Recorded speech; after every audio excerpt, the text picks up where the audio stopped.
Добар ден, почитувани, ова е стартот на најновата Телма амбуланта. Бременост е период на исчекување, а понекогаш и на анксиозност. Иако повеќето бебиња се раѓаат сосема здрави, сепак во периодот на бременоста постои загриженост дали ќе биде се во ред со здравјето на бебето откако тоа ќе дојде на свет. Затоа е важно да се знаат предностите и разликите на пренаталните тестови со кои што се утврдуваат можните генетски мутации кај се уште нероденото бебе. За тестот со кој што се утврдува здравјето на фетусот преку крвта на трудницата, односно крвта на идната мајка, но и за амниоцентезата, денеска разговараме со професор доктор Ана Данева Маркова, гинеколог акушер, председателка на Комитетот за безбедно мајчинство и председател на Асоциацијата за фетална медицина. Започнуваме веднаш по рекламниот блок.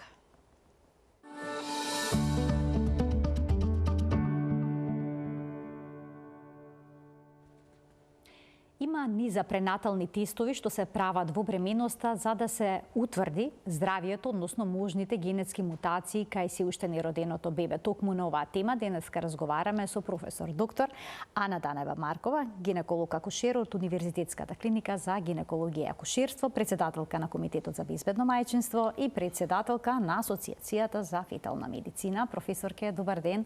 Добре дојдовте во студиото на Телма. Добро ве најдов. Благодарам Марија на поканата. Исклучително важна тема за дискусија. Така, повеќето жени, без разлика на возраста, се одлучуваат да направат некаков тест со кој што ќе се утврди здравјето на фетусот, на се уште нероденото бебе. Би започнала со оној тест со кој што се утврдува веројатност поголема или помала за одредена генетска мутација.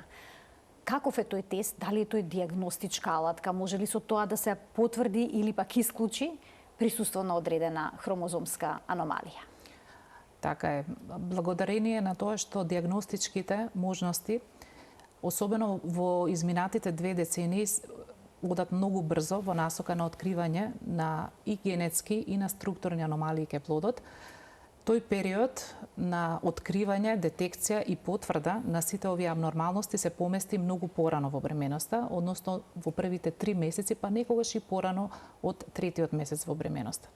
Ние како држава имаме среќа од пред 15 на години, можеби малку и повеќе, да го воведеме првиот биохемиски скрининг тест, кој што интегрирано или заеднички со ултразвучното следење на бременоста, може во голем процент да детектира евентуално постоење на одредени генетски абнормалности. Сето тоа започна пред, како што кажав, 15 на години, кога тоа и беше овозможено само на одредена група на пациентки или на пациентките кои што имаат висок ризик. Тоа подразбираше пациентки повозрасни, над 35 години, пациентки кои што во фамилијата најблиска имаат дете или се во роднинска врска со некој кој што има одредено генетско отстапување, или доколку истата трудница во претходната бременост имала одредена аномалија кај плодот. За да понатаму, многу брзо, овој тест се прошири како скрининг, а скрининг тестот, знаеме сите, подразбира евалуација на секоја трудница со ваков тип на скрининг. Значи, до денес, од тогаш, ваквиот тип на исследувања се бесплатни за секоја трудница. За сите 18.150, колку што беа последната година новородени, имаме можност овој тест да се направи бесплатно во јавно здравство. Тој е наречен ПРИСКА? Тоа е ПРИСКА тестот, кој што е, како што кажав, интегриран тест. Биохемиски скрининг комбиниран заедно со ултразвучното следење. Зошто го поврзувам секогаш со ултразвукот? Затоа што не е доволно евалуацијата само на крвта или серумската анализа кој што се работи со ПРИСКА тестот. Тој подразбира внесување во софтверот на одредени параметри, односно одредени вредности кои што ние на ултразвук ги утврдуваме од плодот, за да може во поголем процент да ја одреди веројатноста за постоење на одредена генетска абнормалност. Значи се утврдува веројатност за постоење, а не се докажува всушност постоење, така? Така е.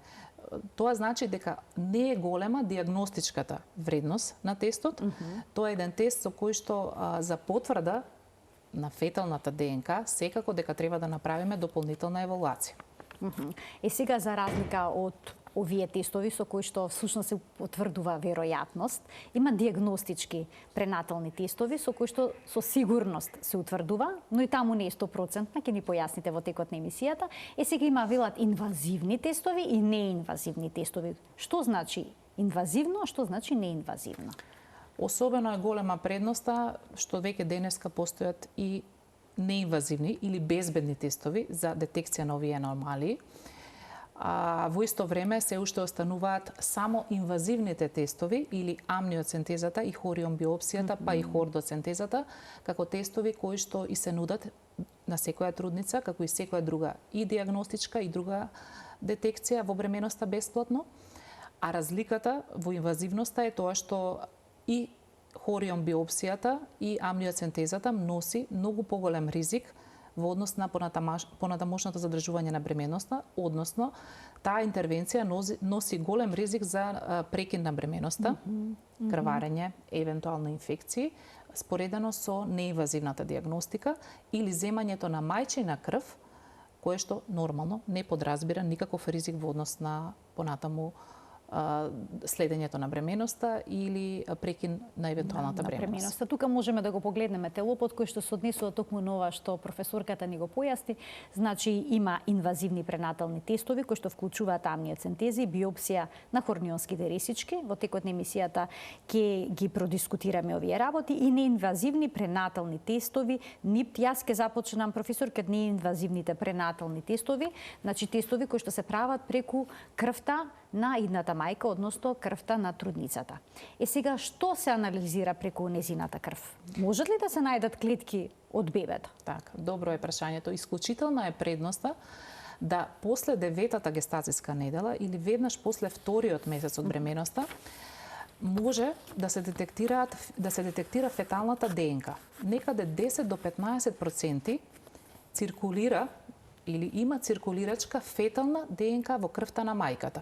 Или со други зборови кажано, веднаш после 9-та недела од бременоста во серумот или венската крв од мајка може да се детектира фетална ДНК. И на тој начин, тоа е некаде 10 до 15%, фракција која што се прочистува некаде за 24 часа, но присутна, и може да детектира на еден безбеден начин евентуално присуство со голема стапка на сензитивност и специфичност за одредени аномалии. За трите најчести генетски абнормалности, трисомии, некаде над 99% е стапката на точност. Она кое што кажува нашето искуство е дека скоро во сите случаи има совпаѓање. Меѓутоа, во секој тест, при интерпретацијата на ваков тест од НИПТ тестовите или неинвазивната пренатална диагностика, е важно да се направи точно во одредена недела, не мора да се брза, да се направи според индивидуалниот ризик кај секоја пациентка, не мора, туку кај онаа кој што носи ризик, и да се земат сите индивидуални карактеристики на трудницата, кои што би можеле да интерферираат во понатаму следењето на резултатите. Односно, дали се работи за асистирана репродуктивна техника, дали се работи за близначна бременост, дали се работи за пациентка обезна, значи со поголема телесна тежина, сето тоа има влијание и е многу важно кога ќе се интерпретира тестот или кога ќе се пренесе резултатот на пациентката, реално да се прочита и присуството на феталната ДНК или на материјалот генетски од плодот, во колкав процент е, дали е доволно или не, и дали има сомнеш во однос на она кое што вие кажавте или колкава е веројатноста дека постои ризик за таа и таа генетска аномалија. Значи не советувате секоја трудница да го направи овој тест за да спие мирно? Апсолутно не знам држава дека постои потреба секоја трудница да го направи тестот. Сега зборувам како медицинско лице, тука има секако генетски генетичари кои што можеби имаат поинакво мислење, но она кое што нашите национални здруженија советуваат, да, ако пациентката има желба да го направи тестот, треба да и се каже дека тоа е на нејзина волја дозволено, но за сите останати би требало да се направи категорија на ризик и зависно од ризикот би требало да се советува дали неинвазивна, дали инвазивна диагностика или едноставно според сето она кое што ни е достапно како диагностика да се каже на пациентката дека според она кое што е направено возможно и кое што сме го дозволиле како држава и дополнително како диагностика, има или нема потреба да го направи овој тест. Има различни неинвазивни пренатални тестови НИПТ. Во што се разликуваат? Дали во бројот на мутации, да речеме, што се испитуваат? Апсолутно, да. Има разлика. Тоа се неколку компании кои што се присутни. Веќе и во државата постои и една компанија која што и овде започнува да ги детектира, кое што се надевам со акредитациите ги задоволува условите за да ги прочита и да бидат валидни сите тие тестови. Така што доаѓа време во кое што повеќе компании конкурентски ќе ги нудат овие диагностички тестови, она кое што ние би требало да го направиме како да речам професионални пред здруженија и да им овозможиме на оние пациентки, затоа што тој тест се уште е бесплатен во државата, да можат да си го дозволат барем пациентките кои што имаат медицинска индикација. А тоа значи онаа пациентка која што навистина има потреба во рани недели од бременоста да го направи тестот, а за жал не може да го дозволи поради финансиски бариери, недоволна информираност. Апсолутно. Прилично е скап. Би можело да биде вклучена во индикационата група и во нашето следно упатство, антенатално упатство, оваа категорија на пациентки да ја има предноста пред останатите тестови биохемиски. Која е предноста што рано ова ќе се открие? Големи се предностите. Прво, мирот кој што ќе го има пациентката, дека особено по една неуспешна бременост, дека сега уште во вториот или третиот месец од бременоста ќе знае дека бременоста ќе тече со добар тек и дека плодот не носи ризик од некоја аномалија е огромен.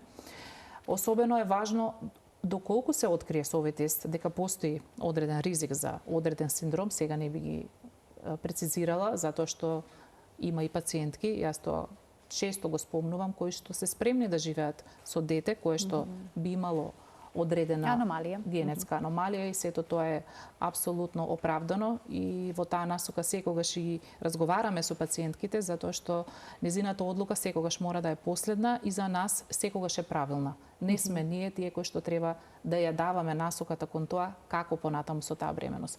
Но ако веќе одиме кон тоа која е предноста на тестот да се открие одреден синдром во рани недели од бременоста, секако прекинот на бременоста е многу побезбеден да се случи во првите 3 месеци од бременоста. Компликациите, независно дали е медикаментозен или друг тип на прекин, прашам, дали може да на медикаментозен начин да се прекине, односно да се направи абортус со апче наместо класичен? Апсолутно, ние сме веќе трета година влезени во проектот како универзитетска клиника медикаментозен прекин на бременост и во раните недели и во неделите од 12 до 22 недела имаме една доста голема бројка која што ја презентираме и по конгреси, целиот тим кој што работи на оваа тема.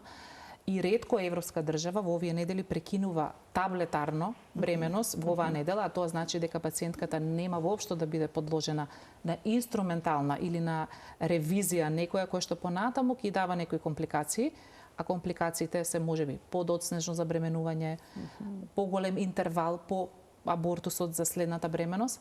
Значи предности има огромни и начинот на прекин на бременост и раното откривање на било која аномалија, независно дали се работи за генетска или структурна аномалија.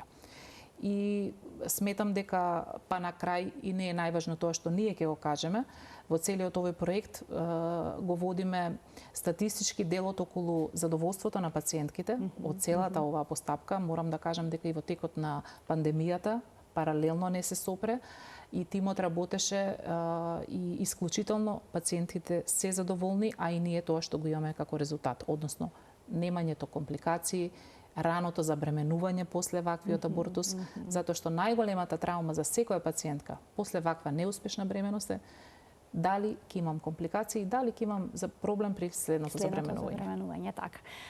Дали се заинтересирани жените за овој тип на тестови, значи за анализа на генетскиот материјал на се уште нероденото бебе преку крвта? Интересна е темата, искрено повеќе асоциации ние постоиме, еве мојава асоциација или нашава асоциација малку потесно се занимава со феталното здравје. Имаме среќа и да соработуваме, потпишавме меморандум заедно со клиниката и Министерството за здравство со водечкиот професор во оваа област Кипрос Николоидес, кој што и ги постави темелите на оваа диагностика. И еве, најнова тема е дека многу повеќе треба да се пренесе знаењето кон пациентите, не само кон колегите, околу тоа што значи диагностика или што значи потреба, која е потребата за диагностика во една бременост. Имаме чувство дека има премногу посети кон гинеколозите, премногу тестирања непотребни, не толку неопходни и можеби сега дали сум во право или не, и не секогаш правилни извори за советување во однос на ова конкретна тема. Многу пати на форуми се добиваат информации од лица кои што споделуваат собствено искуство, а не медицина базирана на докази. И искрено, затоа ги спомнав издруженијата, во следната година интензивно работиме, отвараме и на нашите страни посебен дел за пациенти, во кој што ги споделуваме на јазик разбран за пациентките, сите овие информации кои што еве и денеска ги зборуваме, и се надевам дека интересот ќе биде голем, прво за да разберат, да добијат соодветна информација и за да правилно ги насочуваме кон тоа што треба да направат. Интерес има, особено на темата, за да се добие што повеќе податоци за тоа, дали е плодот во ред, генетски, структурно, но моето чувство е дека е понекогаш премногу искористена и неопходната диагностика кон добивање на одредени податоци. Кога некоја жена сметате дека има потреба од ваков тип на тест, НИПТ тест, бидејќи постојат различни, како таа да одбере кој тест би бил најдобар за неа?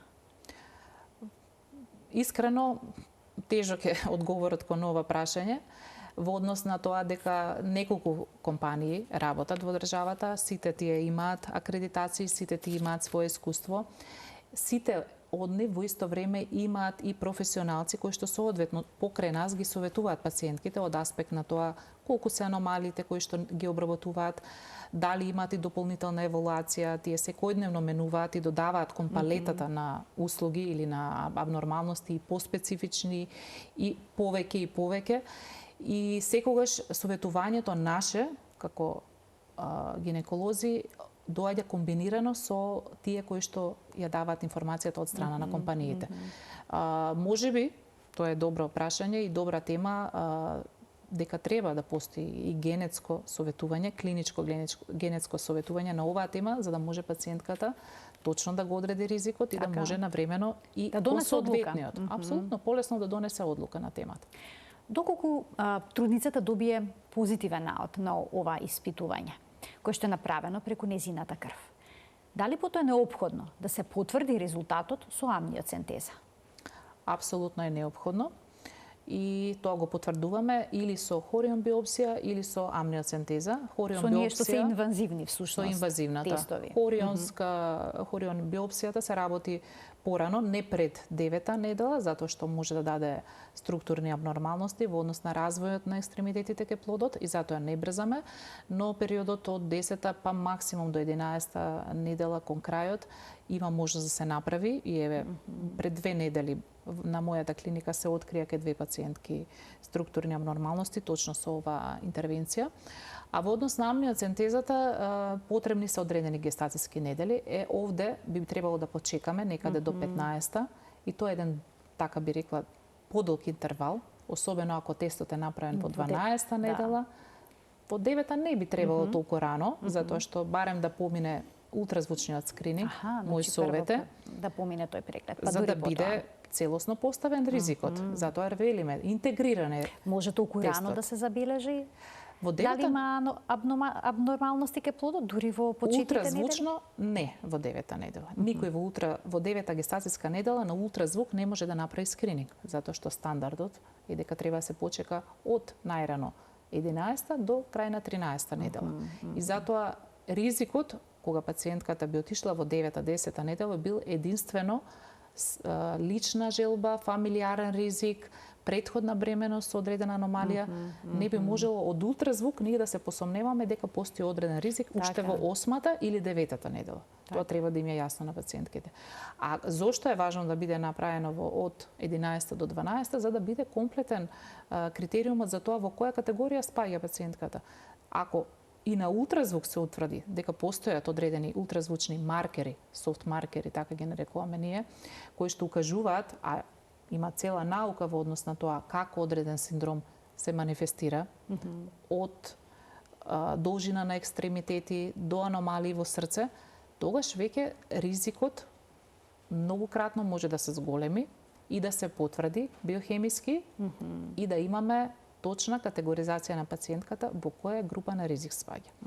Не велам дека не треба и не би требало пациентката, ако сака и ако има лична потреба да го утврди тоа порано, кога веќе има фетална ДНК, но исправно или соодветно би било да се направи во периодот кога се прави и првиот скрининг. Да ги поканим и гледачите да се вклучат во денешната емисија подчитување. Од овој момент можете да поставите ваши прашања или пак да изложите одредени дилеми поврзани со темата на која што говориме. Доколку тестот со кој што се утврдува веројатноста за можните аномалии кај плодот е нисок, значи веројатноста за ризик е ниска. Скринингот, ехопрегледот покажува дека се е во ред. Советувате ли да се прави амниоцентеза доколку трудницата, да речем, има повеќе од 35 години, а не го направила овој тест преку крвта? Самата возраст не е доволен ризик. 35 години веќе денеска е минимален ризик и тоа процентуално и се укажува на пациентката колкав е ризикот. И искрено амниоцентеза само поради возраста во денешно време, може би малку порано, пред неколку години повеќе советувавме, но денеска не. Точно, постои поголем ризик, особено над 40-та година, а и трендот е денеска така. Ги гледаме и ги гледате и вие стапките на фертилитет, ги гледате и стапките на прво забременување и прво дете се раѓа над 29-та, 30-та година, така што доколку би почнале ние со тој тренд, би требало да не претераме секоја втора пациентка да изложуваме на вакви интервенции. Но, доколку покрај возраста постои било кој друг ризик, ултразвучен, кој што наведува дека може би постојат одредени аномалии, а тоа добро би требало да се направи низ нашето скринирање, во тој случај на пациентката и се укажуваат сите овие можности за тестови кои што денеска ние ги зборуваме.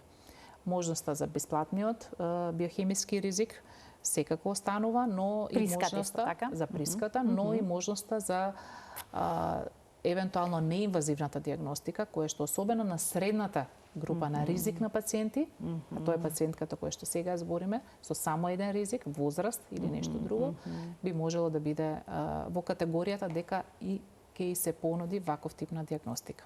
Од што зависи дали гинекологот ќе предложи неинвазивна метода за утврдување на можните аномалии кај фетусот или пак амниоцентеза, инвазивна? Овде нема големи дилеми. Пациентките кои што ги спомнав, кои што пред 2 недели кај нас беа диагностицирани на клиниката, веднаш, уште при првиот скрининг, се утврди дека постои ризик, и тоа голем, ултразвучен, и се потврди со приска тестот, како веројатноста дека е голема за појава на овие синдроми. И во таквата категорија, кога пациентката е со висок ризик, потврден и на ултразвук, потврден и со биохемискиот скрининг, односно приска тест, таа пациентка е веќе кандидат за инвазивна диагностика. Нашите совети се таа пациентка веднаш да отиде на овој тест, за што порано се докаже дека се работи за таква аномалија. И ако треба веќе тука да ги коментираме нашите резултати или совпаѓањето на тоа што ние мислиме дека е ризик и потврдата понатаму генетска, можам да кажам дека е во голема мера, не можам сега точно во проценти, но во над 90% има висока сензитивност како тест.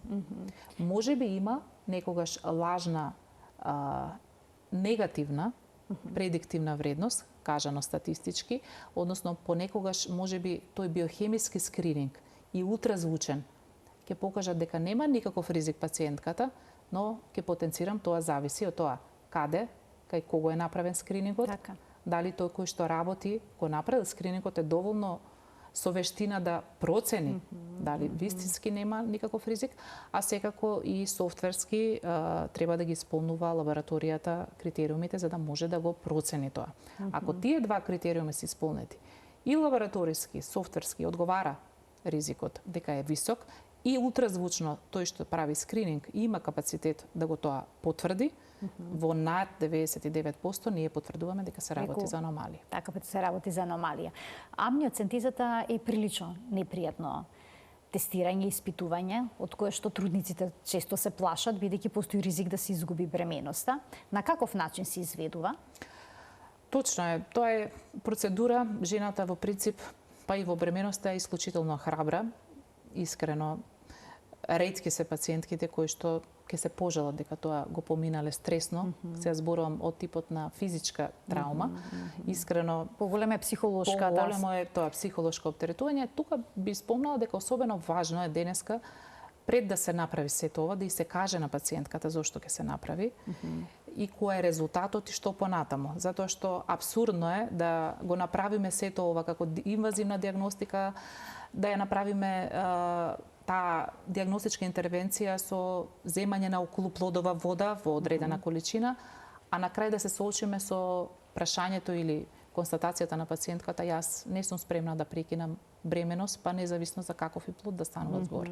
Значи, секогаш имаме така малку пообсежен разговор со пациентката или такво советување кое што секоја пациентка индивидуално го заслужува. И каде се ризиците? Ризиците се во евентуално прскање на водењакот во наредните неколку дена, најчесто во наредите 2 до 3 дена или 72 часа по интервенција, и во проценти тоа е некаде 1% од сите, да речам, во групата на пациентки. Исклучително ретко. Може се повреди плодот бидејќи се влегува со игла? Не, во стомакот? Тоа и го кажуваме на пациентките. Ретко се повредува. Може некое мало крварење да настане. Генерално, таму каде што има намалено околуплодова вода, може би се поголеми ризиците, но таму се и поголеми ризиците дека навистина станува збор за некоја генетска абнормалност. Така што мислам дека во однос, па особено гледано во минатото, кога годишно, барем на мојата клиника, се работеа некаде над 300, над 500 такви интервенции, мислам дека сите колеги кои што работат во таа област се доволно искусни за да не кажам рутински ги работат овие интервенции. Така, плодовата вода се зема со игла и со шприц, под ехо? Се зема под ехо, имаме водич, точно се гледа иглата каде поминува. Малку е потешко кај пациентките обезни. Се стомакот, така? Да, преку стомакот. Дури во нашата клиника сме малку попредпазливи. Во европски клиники или во клиниката од каде што излегува овој тест, тоа е во Fetal Medicine Foundation во Лондон, каде што сум била на едукација и со кој што имаме денеска соработка, овој тест се работи во обична амбуланта. Инвазивната диагностика ја работат во просторијата каде што ултразвучно скринираат. Единствено, понекогаш, во зависност од потребите на пациентката, се става локална аналгезија. На местото каде што ќе биде убодот, се аплицира иглата, се извлекува мала количина на вода, пациентката е во неколку минути мирување после интервенцијата и тоа е амбулантски, веднаш станува и може да уште следниот ден продолжи со секојдневните работни обврски. Дали на ваков начин се испитуваат поголем број на аномалии во споредба со неинвазивниот тест, преку НИПТ тестот? Апсолутно, поголем е опфатот, затоа што тоа е тестот генетски. И предноста е всушност. И предноста на оваа диагностика. Многу пати во нашата или во лабораторијата на универзитетската клиника ние праќаме паралелно материјал и во МАНУ, Македонската академија на науки, каде што ги прошируваат зависно од тоа кое што ние ќе го видиме, но секогаш назначуваме што е тоа што се сомневаме, за да тие правилно го насочат. Значи, мора да постои сомнеш за да се прошират генетските анализи.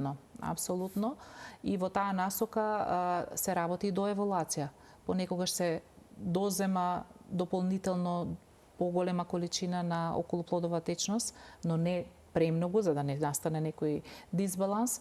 И сето тоа дава сега за не многу кратко време, затоа што таков е процесот на генетски на интерпретација на резултати, некаде за 2 или 2 до 3 недели најчесто добиваме дефинитивна дијагноза.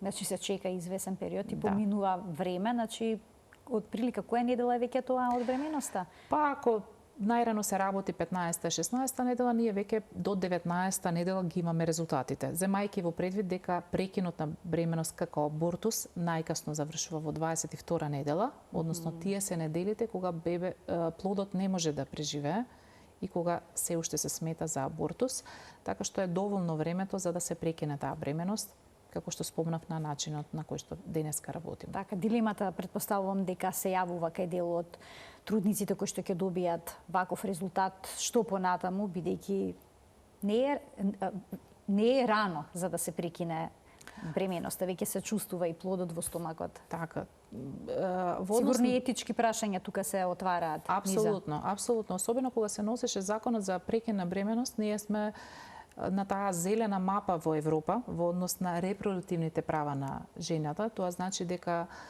и покасно е дозволен прекин на бременост. Доколку се утврди некаква генетска Апсолутно. мутација. Може да има X причини поради кои што пациентката ненавремено ќе направи скрининг, ненавремено ќе биде откриена аномалијата, може да е и друга причина. Така. Незина болест, одредени други приватни, па и некои семејни табуа и неретко, за жал, па и несоодветен оној кој што ќе го работи скринингот, добиваме потврда на аномалии некаде после 24-та недела.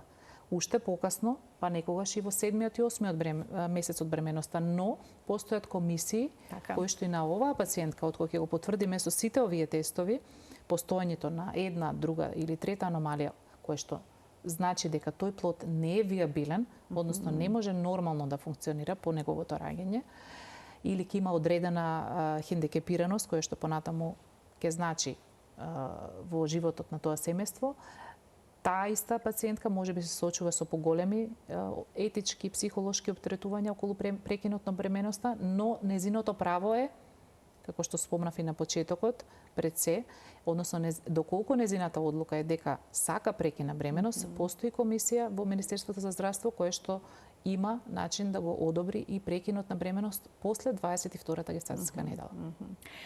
Да, со овие тестови пренатални, каде што се утврдуваат хромозомски аномалии, се испитуваат ли основните генетски болести? Може ли да се пронедат ретки болести, да речеме? Се повеќе оди диагностиката кон оваа тема. Предпоставам дека сте во тек. Ние и после раѓање на новородените во државата имаме неколку програми за откривање на ретки болести, меѓу кои е и актуелната болест, особено медиумски во последниот период, цистичната фиброза.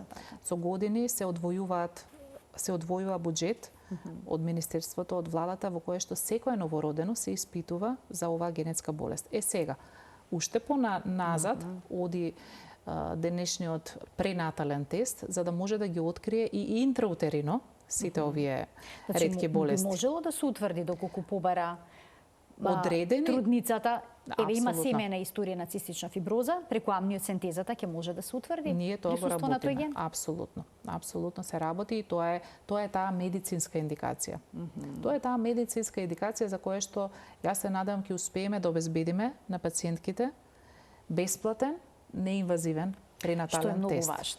Што е многу важно. За оние кои што имаат потреба, веќе споменавте. Апсолутно. Јас и како лекар, а и сите ние, особено сме сензитивни кон таа категорија на пациентки и искрено сметам дека и гледано како финансиска импликација кон буџетот секако на Фондот за здравство, нема да е оптеретување, особено ако направиме добра категоризација на пациентките.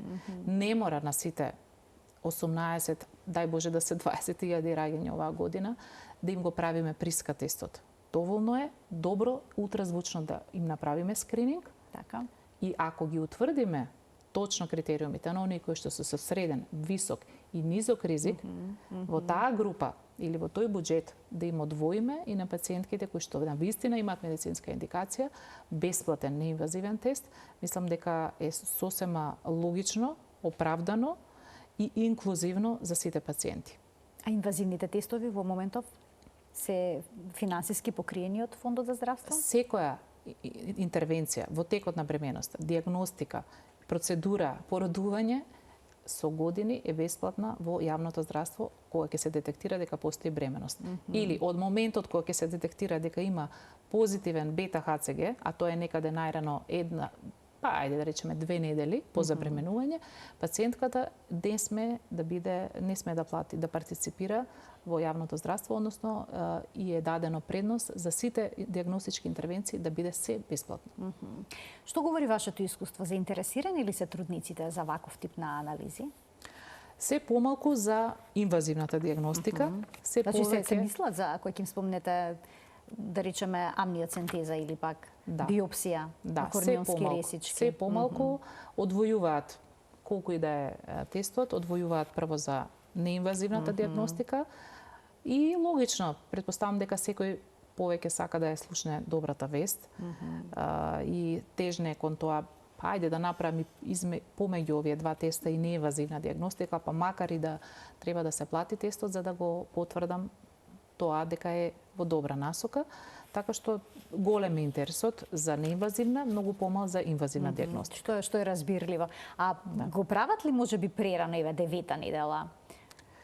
Треба ли да почекат до 12-та, како што споминавте, најнапред да си направат ехо скрининг, оној како го нарекуваат 4D тест, а потоа да се испита? Моето искуство говори дека нивната информација за тестот доаѓа многу порано од моментот на скрининг. И сето тоа наведува дека тие многу порано добиваат совет за неинвазивна диагностика, односно ја веќе имаат направено пред да дојдат на скрининг. Искрено сметам дека тоа е, пак ќе кажам, нивно право, нивна одлука, но интегрираниот тест или интегрираниот скрининг заедно со ултразвукот, сметам дека е идеално за да секој може да знае дали навреме е направен и правилно. Веќе на почетокот на емисијата споминавте дека жените во текот на бременоста претерано се тестираат кај нас. Колку тестови се потребни за време на бременоста? Колку прегледи ќе? Одлично ви е прашањето. Ова многу пати сум го кажала и кон пациентките и секојдневно мислам дека така ќе имам некоја потреба да ја прашам пациентката колку пати во 5-тиот месец кога ќе дојде, најчесто кај мене доаѓаат за скрининг, до сега била на преглед. За нормална бременост, ние имаме службено упатство, клиничко упатство, ако е се во ред со бременоста, 6 прегледи, сега зборувам за ултразвучни, се доволни во текот на цела бременост. Цела бременост? Да. Само 6? 6. Задолжителни прегледи. Има лабораториски исследувања, има понекогаш потреба, ако се работи за или детектира одредена болест, и повеќе секако, но зборувам сега за една нормална бременост. Каков одговор добивате еве? Кај вас доаѓаат во 5-тиот месец од бременоста. Обично колку прегледи имаат направено? Ретко кој во 5-тиот месец има помалце од 6. Што е потребно за цела бременост? Ако некогаш има само 6 во последните 3 месеци од бременоста.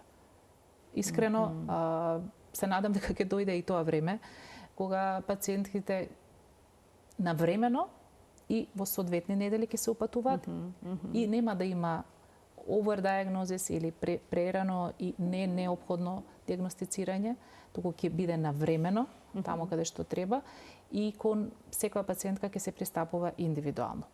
Не смееме како група на пациентки да ги гледаме, затоа јас овде сега генерализирам 6 прегледи, да, меѓутоа за пациентка. Нормална бременост, веќе споменавте. Нормална бременост, необезна пациентка, без придружни заболувања. Се надевам дека има пациентки кои што и ги почитуваат овие правила, но имаме опортунистички прегледи, би ги нарекла опортунистички скрининзи, ќе се направи скрининг на едно место, па ќе се повтори на друго место. Обично така се прави. Најверојатно се бара по 2 мислења, понекогаш и по 3. Така, ќе треба малку повеќе да се работи од сите страни за да се информираат соодветно пациентките, да ги знаат и правата, ама и ризиците.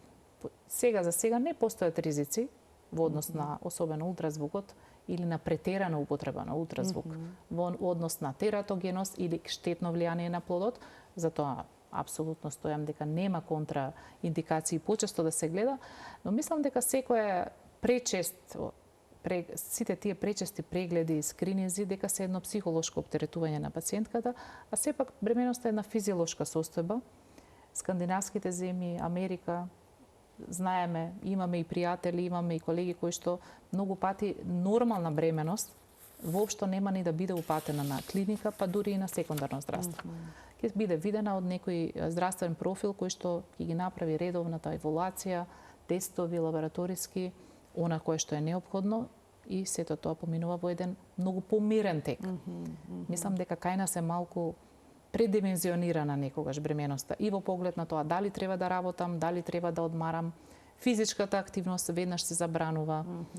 Се советуваат боледувања, нашите амбуланти се преполни со пациенти кои што бараат второ мислење за боледување.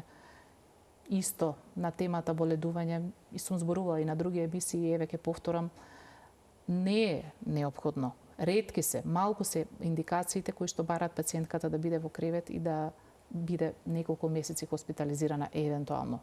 Се бројат на прсти пациентите кои што имаат таква потреба. Сите други би требало да намалат од физичката активност, па и од она кој што им е стрес, меѓутоа да продолжат, да не исклучат физичката активност во ниту еден случај. Бидејќи бременоста не е болест, туку е само состојба, тоа да се потенцира и тоа треба да го знаат. Ви благодарам многу за вашето денешно гостување, за сите појаснувања што ни ги дадовте за ова релативно комплексна тема, би рекла, многу нови информации кои што ќе бидат корисни на трудниците, но и на сите идни мајки.